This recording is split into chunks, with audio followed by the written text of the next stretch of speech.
Linda, antes que nada, la pregunta que me gustaría, como que me gustaría empezar es que me contaras cómo fue lo de Susana, en qué contexto ocurre, cómo ocurre, Lo- porque me interesa mucho esa parte que no he escuchado acá en Juárez.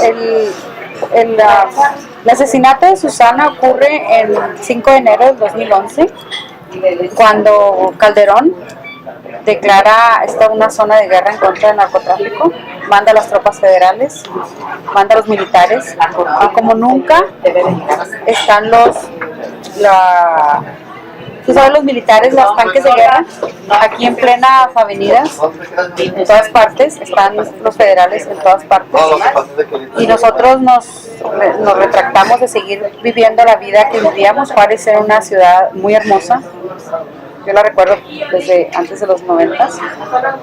Yo vine aquí a estudiar ciencias de la comunicación porque no había literatura, entonces era una ciudad donde todos convivíamos, nos conocíamos de semáforo a semáforo, nos regalábamos rosas y luego nos era fácil decir, nos vemos en tal bar y todos conviviendo. Entonces, de pronto, claro que empezaron a circular las drogas, porque las drogas se quedaron aquí porque no podían cruzar a Estados Unidos en la época de Vicente Fox, antes de Calderón. Y eso nos empezó como a infestar, nos empezó a infestar de picaderos, los picaderos, pues, los lugares donde podían encontrar drogas fácilmente los habitantes de esta ciudad, y era como una cosa como de dos dimensiones, ¿no? Los que trabajábamos en la maquiladora, los que íbamos a la escuela, y los que también trabajaban en la maquiladora iban a la escuela, pero se empezaron a dedicar a este tipo de negocios, ¿no?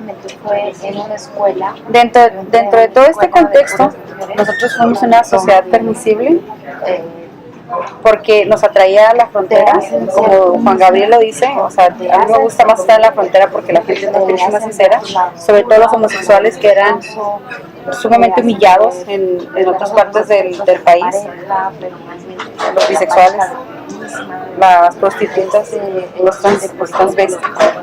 Todos ellos encontraron un refugio y ellas encontraron un refugio en esta ciudad y podían mandar a sus hijos a escuelas privadas y podíamos hacer esto. Nadie juzgaba a nadie prácticamente. Yo viví ese halo de ir más allá del bien y del mal en esta ciudad. Eso lo viví, Susana lo estaba viviendo, Susana era poeta, pero paralela a eso estaban asesinando a las mujeres. Desaparecían, a veces nos juntábamos para ir a rescatar cadáveres y cosas entre la política, combinaciones entre los políticos y los intereses personales de los políticos que son iguales que alrededor del mundo. Empezaron a plantar evidencias, ideas, historias, el periodismo muy limitado en la ciudad, teníamos periódicos, si mucho, tres periódicos no, dos periódicos. Teníamos una estación de televisión local, Canal 44, que ahora es el presidente municipal. Una cosa muy limitada en los medios de comunicación. Culturalmente no teníamos la carrera de literatura, no teníamos la maestría en género, que ahora está, no teníamos esta universidad que tenemos ahora. En ese contexto, Susana va a estudiar psicología, se sale de la universidad, estudia poesía, siempre la están rechazando en los talleres, jamás la publican, y cuando llegan los federales, ella dice, yo no voy a entregar mi ciudad, yo quiero seguir conociendo a las personas como lo hacía antes.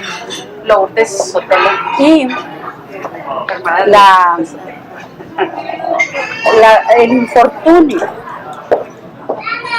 lleva a Susana a estar en un bar, cosa común, regular, y va y platica con los jóvenes, según la parte judicial. Estos jóvenes le invitan a seguirla, porque era muy común, anda a seguirla. Y todos nos íbamos a las casas de quien queríamos irnos. Y en la seguirla, casi nadie estaba en peligro. Pero en el fondo, después de investigar, sí estábamos en peligro, porque las desaparecidas empezaban a desaparecer mujeres en los 80s, en los 90s.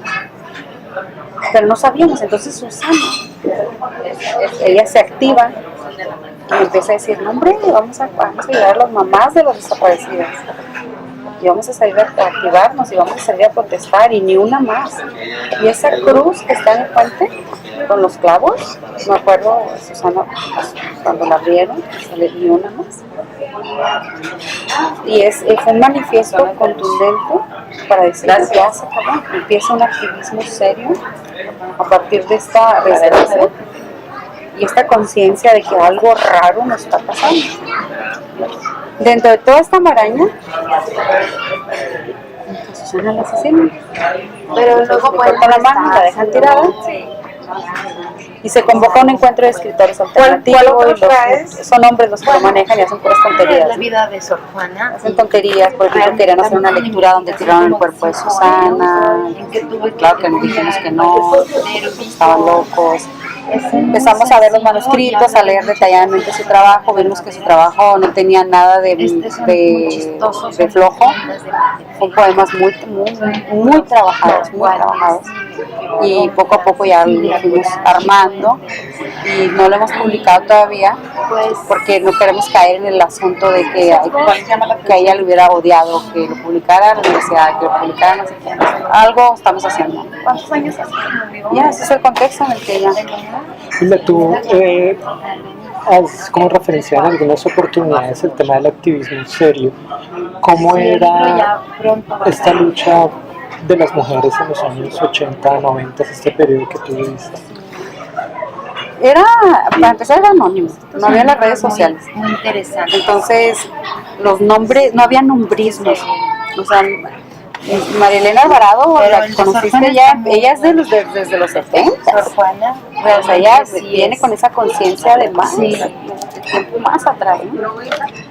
Entonces, no era un afán de difusión. Es que este activismo actual a veces yo no lo entiendo, ¿no? O sea, el activismo del escritor, el activismo de los likes, el activismo de las redes sociales, o sea, yo no lo entiendo. Nuestro activismo era primero comprender el fenómeno, de aquí a que lo comprendías y que realmente que te cayera el 20 de que estabas en peligro, porque yo me iba de la universidad de la UAP, me iba y caminaba como 4 o 5 cuadras y esperaba un camión. Y yo me subía al transporte público y el transporte público que manejaba como 30 minutos para que llegara a mi casa.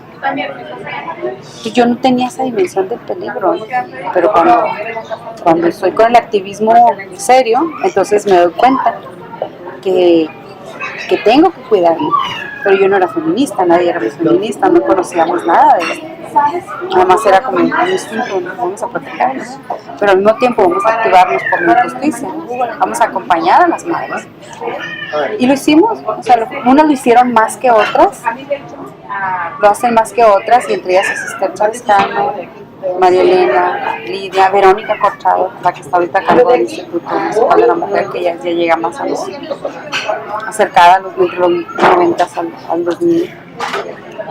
Y ese es el activismo serio, que ahora están en el Estado, Verónica por ejemplo, y luego ya la atacan, no la entienden, pero bueno, nadie sabe, no puedes estar juzgando si no sabes el historial de las personas. Cuando llegan las rarámuris, cuando los rarámuris, las indígenas que llegan a la ciudad, nadie les toma en cuenta, nadie las quiere, también son explotadas por pedir jorima o limosna. Y ellas en sí mismas son activistas. Tenemos la primera gobernadora rarámuri, la primera mujer autoridad rarámuri aquí en esta ciudad, y hay estudios ya sobre ese empoderamiento de la mujer en la ciudad. Entonces, cuando me refiero a activismo serio, es fuera de las redes sociales, que es el de los 90, 80, donde no existía ese boom y de repente empieza la cosa después de lo de Calderón, cuando vino la guerra, y luego empieza un activismo de mujeres que está bien. Y yo no digo que no sean serias, pero es una volatilidad. O estás o no estás. O eres activista o no eres. Pero empieza una cosa así como de, estoy deprimida, uy, sí soy, uy, no, uy, sí, uy, no, y un desempoderamiento. Sí, mañana vemos. ¿Ya? Y yo a veces digo, pues no, o sea, que yo empiezo a distanciar porque no soy del millennial, yo no soy de esa época. Pues eso es lo que digo, no digo que no sean serias, a lo mejor tienen un nivel de seriedad que no he alcanzado a comprender. Pero una activista seria es la que estudia, documenta, acompaña. Y ahorita me gusta un activismo que es el acompañamiento. donde la representación la va a hacer el oprimido o la oprimida. La representación la llevan a cabo las madres de las desaparecidas y ellas son las que nos dicen qué vamos a hacer. Y yo nada más las acompaño a una misa, las acompaño a hacer alguna obra de arte o las acompaño a darles un entrenamiento, como ahora con los trans. Ellos quieren representarse a sí mismos. Y les dije, yo les cité el caso de la matanza de Florida y cómo los jóvenes están saliendo a representarse ellos. No hay ninguna asociación civil, porque entonces empieza el vicio de abrir una asociación civil para proteger a no sé quién, y a la mera hora lo único que hicieron es bajar recursos, o toda esta cosa de la mediocridad humana. Pues que no tienen, al final de cuentas no nos está llevando a ninguna parte aparentemente. Pero yo ahora veo, hoy en la mañana, que se están juntándose las piezas, ¿no? Algo importante y digno ya de retornar. En los años 80 y 90, ¿qué problemas se enfrentaban ustedes como activistas? ¿Por qué cosas se movilizaban? Por todo, porque no había esclarecimiento. Porque cuando la madre de las desaparecidas señalaban el culpable a la autoridad pertinente, esa autoridad pertinente no hacía absolutamente nada. Entonces, yo me declaro culpable de no haber acompañado a esas madres al punto de que ellas reconocieron al culpable, lo apresaron y luego lo liberaron, y luego la madre resultó asesinada. Bueno, de lo de AMLO. Entonces, Ahorita de que se va a perder duró 2 años frente al Palacio de Gobierno cuando va a ser Venezuela. manifestándose día y noche, y un día en Chihuahua y un día amanece asesinada. Para empezar, aquí a los 6 años. Y yo era activista seria. O sea, punto número 1. Y me acuerdo de Marrito, otra activista que ya falleció, asesinada. No puede. Yo la verdad es que la dejamos sola. Es abandonar el activismo porque sabes que no estás llegando al meollo de la ciencia. Y yo me retiré a querer estudiar el doctorado y a querer entender desde otra, y a escribir ficción, ¿no? Era la única alternativa que me quedaba, escribir ficción. Está hasta la derecha. Entonces, ese círculo del mismo activismo, donde no llegabas a soluciones concretas, lo único que llegabas era el asesinato de los mismos que se manifestaban. Y dentro de ese marco de las victimizaciones contra las mujeres en Juárez, ¿quiénes consideras tú que han sido las principales víctimas? O sea, el concepto de la revictimización, ¿no? Cuando asesinaron a Susana, pues claro, les gustaba la borrachera, ¿no? Así dijeron. No, pues se andaba en un antro. Entonces ella fue la víctima. Y la están culpando porque la asesinaron, por su conducta. Hasta la misma mamá de Susana dijo.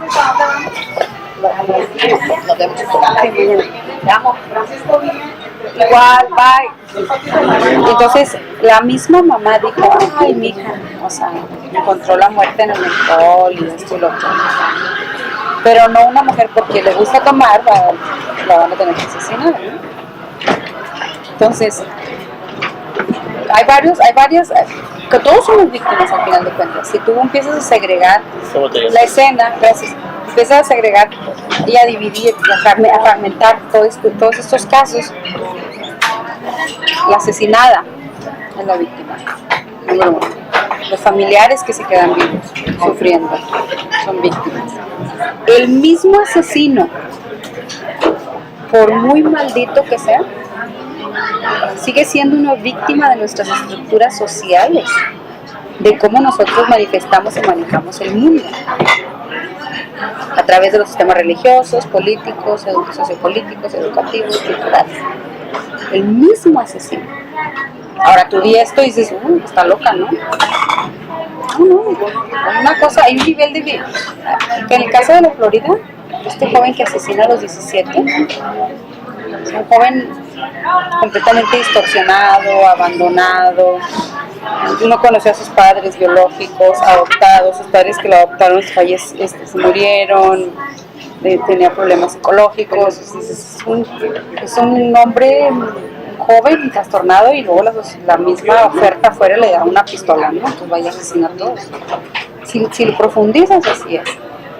Entonces, de aquí a que comprendamos eso, pues hay un proceso, ¿no? En este caso, con el asesinato de Susana, todas las mujeres en esta frontera somos víctimas. Y luego ya lo vamos como, es una generalización, y luego ya la vamos así como haciendo más angosto, las mujeres que escribimos somos víctimas. Nacha es víctima, la esposa es víctima. El mismo periodista, en su ignorancia, que va y le toma la fotografía y la pone en el PM, es víctima de su propia necrofilia, del dueño del mismo periódico, de los mismos periódicos. Víctimas de toda esta ignorancia que está imperando no nada más en París, a nivel mundial. Pero bueno, la víctima directa pues fue ella, y la mamá que le sobrevivió. Yo me he encontrado que en Juárez se dice mucho que hay impunidad frente a los casos de mujeres violentadas. La pregunta es, ¿por qué la impunidad? Pues por la corrupción, por el tráfico de influencias, por la negligencia, por la indiferencia, porque al ser humano desafortunadamente necesita llegarle un caso directo para que empiece a actuar. Y es esa indolencia, ¿no? Esa indolencia de que llega una madre y reporta la desaparición, o llega una mujer y reporta la violencia, y desde la pregunta, ¿no? Desde el planteamiento de la pregunta, que la empiecen casi un esquema acusatorio, donde le dice, bueno, ¿y usted qué hizo para que llegara a ese punto en su vida, no? Y le empiezan a hacer esos cuestionamientos. Entonces ahí sí, yo soy la víctima, ¿no? O sea, yo soy la que vengo a manifestar. No hay una preparación, no hay una competencia, hay una corrupción espantosa. Corrupción increíble, como no tienes una idea, desde todo, desde encontrar la escena del crimen y al que le hablan a tal perito, y que esté modificando todo desde ahí, ¿no? El mismo asesino se puede estar comunicando con todo este esquema policial para que, como lo de Susana, ¿no? O sea, lo de Susana es así. O sea, cómo le cortan la mano, la plantan allí, y fueron unos chiquillos de 15 años y ya salieron libres después de 5 años. O sea, ¿es cierto? Yo no, en mi corazón no conocí, por empezar, Susana era lesbiana. Y se fue con 2 chavitos. A Susana le gustaba andar con chiquillos de 15 años, menores de edad. A Susana le gustaba andar con los albañiles mayores. No le gustaban los poetas, ¿no? Entonces todo es así muy raro, muy corrupto, y hay miedo. O sea, hay miedo. Pero ya está la parte oficial, ya cumplieron su sentencia, ya se cerró el caso. Pero bueno, el caso de la Susana Poeta no se ha cerrado. El mensaje de la mano, ¿cuál es? Pues escribo.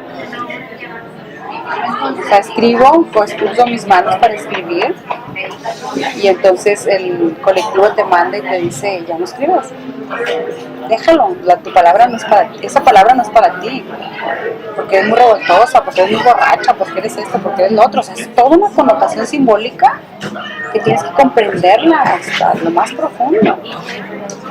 Y a mí me cayó el 20 luego cuando supe. Sus amigas, las más allegadas, que me enviaron poemas para ella, ellas supieron exactamente cuál era el mensaje. Ahora, el Estado no va a ver ese mensaje. ¿El Estado no ve eso? Claro que no. ¿Por qué? Pues porque el Estado no se maneja a esos niveles de percepción. El Estado está sobre un tráfico de influencias, unas cosas de conveniencias mutuas, una cosa de muy práctica. ¿Cómo trataron los medios el caso de Susana?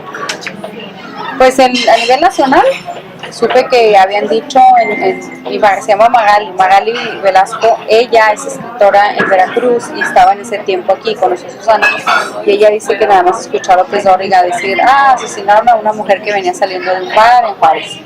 Hasta ahí fue todo. Aquí los periodistas de Juárez sí cubrieron exactamente cómo era. O sea, Susana Chávez era esto, era lo otro, y la asesinaron y todos los detalles. Pero eso fue a nivel local. A nivel local yo siento que el tratamiento de los periodistas sí fue más respetuoso hacia Susana, porque algunos de los periodistas la conocían a ella, se la encontraban en los bares, platicaban con ella, sabían quién era y sabían que era una persona escritora, activista, poeta, y que no tenía ningún vínculo con absolutamente nada de delincuencia, cero, ni drogas ni nada de eso. Estaba en la cerveza, cero vínculo. Entonces el tratamiento fue más justo a nivel local, pero ya a nivel nacional, pues, ¿no? Los medios dijeron otra cosa. Ya a nivel internacional, después, ya no leí mucho. A nivel internacional ya no supe exactamente cómo fue el tratamiento. Nada más sé que en la literatura donde yo ando quieren leer más de la obra de Susana. Es todo lo que sé. ¿Qué necesita un caso de violencia en Juárez para que se convierta en objeto de debate, para que los medios lo traten, para que sea opinión pública, no sea objeto de opinión pública? Ya ha habido, pero ¿cómo es tanto lo que sucede aquí? Hay una red, se llama la Red Mesa de Mujeres, y con lo del Arroyo Navajo, los 11 cadáveres que encontraron, ellas contaron todas las organizaciones civiles y ofendidas decidieron pues, indagar y ponerse a trabajar, y lograron varios, o sea, es unos logros grandes como apresar a los culpables de algunos de los 11 asesinatos, y eso se metió en el debate, pero lo que yo observo es que Juárez en general ve todavía, desafortunadamente, ve el asesinato de las mujeres como algo aislado. O sea, todavía no se inserta como una cosa de sufrimiento, como una cosa real, una cosa donde tenemos que participar, un fenómeno donde todos, desde el más chiquitito hasta el más adulto, donde tenemos que participar activamente para que ya no suceda eso. Todavía veo la sociedad de la frontera, ¿no? No se diga cruzando la frontera, ya en El Paso, eso es así como que no pasa, o sea, está un río aquí y lo que pasa acá no está pasando allá. Es una contradicción muy extraña. Entonces no veo esa conciencia colectiva, esa conciencia de unidad sobre la seriedad de estos casos, ¿no? Entonces ha habido esfuerzos, te digo, de la Red Mesa de Mujeres y ahora con el Instituto Municipal de la Mujer, pues, tenemos que hacer más para que ya se detenga completamente, pero todavía no podemos llegar a la resolución. Yo creo que en el mundo todos estamos así, como muy infantiles, ¿no? ¿A qué crees vos que ves esa indiferencia aún en medio de tanta violencia? Pues Valdeborn, porque nadie nos gusta sufrir, nadie nos gusta enfrentar lo que está pasando. Es como yo a veces me pregunto, ¿por qué no eres feminista? Le digo a una mujer, y ella es así como que, pues porque duele, porque yo quiero un macho que me esté romantizando y quiero esa estructura heteronormativa. Por eso es a la evasión, a la negación. Y no, eso no me sucede a mí, no está sucediendo a alguien extraño y no me está sucediendo en ningún fragmento de mi vida, me va a poder suceder eso. Eso es la evasión del dolor, ¿no? Aparte de preguntitas ya para terminar, para no quitarte más tiempo, ¿tú te acuerdas del caso de esta mujer que se denominaron los medios de comunicación la Diana Quesada? Sí, sí me acuerdo. ¿Qué recuerdas de ese caso? Pues me recuerdo que se subía a la ruta en el centro y se me hizo tan meticuloso el caso que yo siento que hubo algo ahí como para distraer, la atención de algún caso realmente serio como el de Susana, a lo mejor, no sé, puede ser otro caso. Cuando lo vi, yo dije, esto es así la odisea, ¿no? Se sube al camión y luego está vestida de rubia, entonces dije, esto es un transvesti. Un montón de conjeturas llegaron a mi mente. Dije, esto es un transvesti, que está enojado porque aquí han asesinado a los transgenders. Puede ser a lo mejor una mujer, una madre de las desaparecidas, que lo dudo, porque la mayoría de las madres de las desaparecidas cruzaron el umbral del dolor y alcanzan un nivel de comprensión que lo único que logran es ponerte a tono para que empieces a actuar socialmente, ¿no? Que transfieren esa fortaleza. Y me acuerdo de eso, me acuerdo de la X, que acaban de inaugurar la X acá, no sé si la conoces, y empecé yo a crear una historia, un cuento sobre el panóptico, ¿no? Y el gran ojo que todo lo ve, y llegaba lo de la Diana Cazadora. Y como hay tantos casos en esta ciudad, pues sale en el periódico lo que pasa. No supe ni en qué concluyó, no han atrapado, no la han, o sea, es así como una cosa muy rara. Por eso te dije, ahorita te voy a presentar a Grecia, ¿no? Así como que más o menos tiene el perfil de la Diana Cazadora. Sí, Grecia y es enfermera. Entonces, no sé, porque uno teoriza, ¿no? O sea, una especie de hipótesis, y en tus hipótesis se pueden convertir en realidad. De repente yo sí pensé, vamos al que ya está cansado, que quiere tomar la justicia por sus propias manos. Y no tenemos nada como racional o oficial todavía. Eso es lo que te atrajo a la ciudad de ese caso. Sí, independientemente de la veracidad o no del caso, ¿tú cómo crees que percibió la población en general ese hecho? De que haya habido una mujer que se subió a asesinar a sus Yo creo que, mira, yo confío en la bondad del desconocido, ¿no? Como en Almodóvar, como en la de Todo sobre mi madre. Siempre confío en la bondad del desconocido. Juárez es muy bondadoso. La mayoría de los juarenses se recibe con los brazos abiertos, son amables, antes del 2000. Después del 2000, cuando la guerra en el narcotráfico, ya las cosas empezaban medio a cambiar. Ya son más ariscos, está todo el mundo cansado, está todo el mundo harto. Cuando sucede eso, ya es así como más mito no puede existir. Y empiezan los memes, las bromas. Juárez tiene un humor negro, bien profundo, porque es un sistema de defensa, claro. Entonces, el hecho de que no sé qué periodista se le haya ocurrido la brillante idea de poner la Diana Cazadora, no sé ni quién es, hay que localizarlo, es bien interesante localizarlo. Y ahí entre el mundo de los periodistas, ahí te lo recomiendo. Prefiero después quién fue el que lo puso con la Diana Cazadora, ¿no? Pero tiene una o sea, en la psicología, ¿no? La sociología es jugar con este grupo que históricamente ha sido humillado y vencido, y que ya empieza a llegar la venganza. Entonces, lo que sí percibe fue un temor de que iban a llegar la revancha de las mujeres. ¿Y no? No, ya no hubo más, estuvo bien. Entonces, para que veas que la gente de Juárez no tiene esos niveles tan profundos de maldad como nos quieren dar a conocer a través del mundo. No es cierto. No es cierto. Entonces, ¿quiénes están haciendo todo esto, toda esta desgracia en la ciudad? Extranjeros, puede ser. A lo mejor. El primero que atrapaban en los casos de las mujeres son el egipcio Sharif. Fue el primerito. Y lo sentenciaron por tres asesinatos, y él lo confesó. Entonces, a partir de ahí dices, bueno, hay una atracción al necroturismo. Tenemos el necroturismo. Y ya, pero nosotros tenemos nuestra vida normal, ¿ves? Presentamos libros, vamos a la escuela, o sea, cruzamos la frontera, regresamos, y listo. ¿De dónde proviene esa bondad de juarense y de las juarenses? ¿De dónde proviene? Pues porque la mayoría son los descendientes de los rarámuris, los indígenas rarámuris. La mayoría que vivimos en esta ciudad somos de ahí. ellos. Y ellos tienen una cosmovisión del Corima, y el Corima significa dame, la vida te va a dar a ti.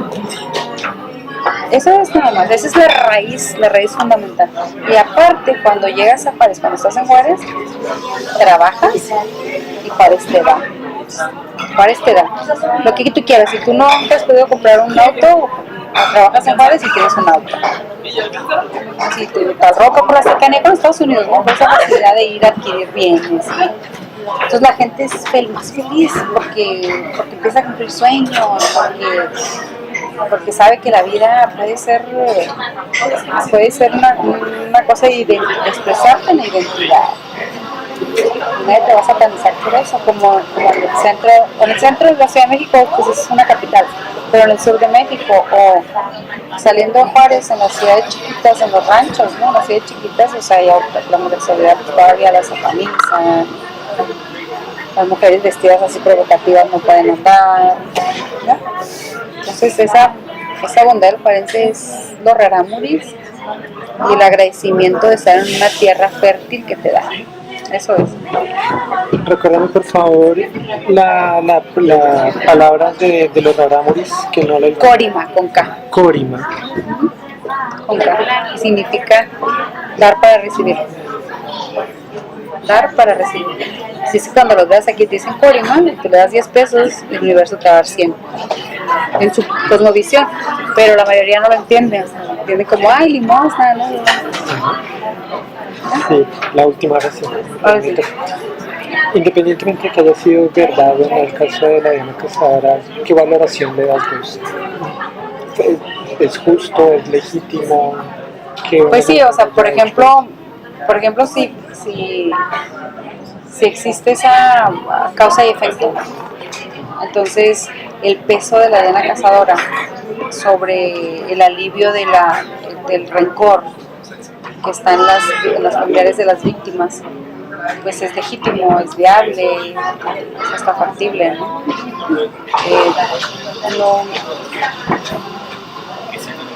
Socialmente no tuvo tanta repercusión porque tenemos una cosa tras otra en esta ciudad, o sea, es tanto lo que pasa en esta ciudad que en ese caso en específico no se puede considerar la culminación de las víctimas en la especie de la venganza, ¿no? Porque si ponemos este caso en específico, entonces si lo plantó el Estado es para solventar o aliviar o calmar los ánimos, y es un juego, y la sociedad es mucho más inteligente que el Estado. Entonces si el Estado necesita presentar evidencias contundentes para que entonces exista ya, fue la venganza. Porque sucede después de que la red misa de mujeres y que apresan a todos estos cholos que empiezan a decir, eran los narcos, eran esto, eran el Cerillo, y que no fue Cerillo, que fue una víctima, que no era que porque nosotros las convocábamos acá y las explotábamos, las mandamos a Los Ángeles, las mandamos a Chihuahua, las hacíamos todo eso. O sea, ellos empezaron a soltar la sopa, ¿no? Y no sabes lo de la Diana Cazadora, y dices, no. Es como que ya cálmense, hombre, aquí ya llegó la vengadora.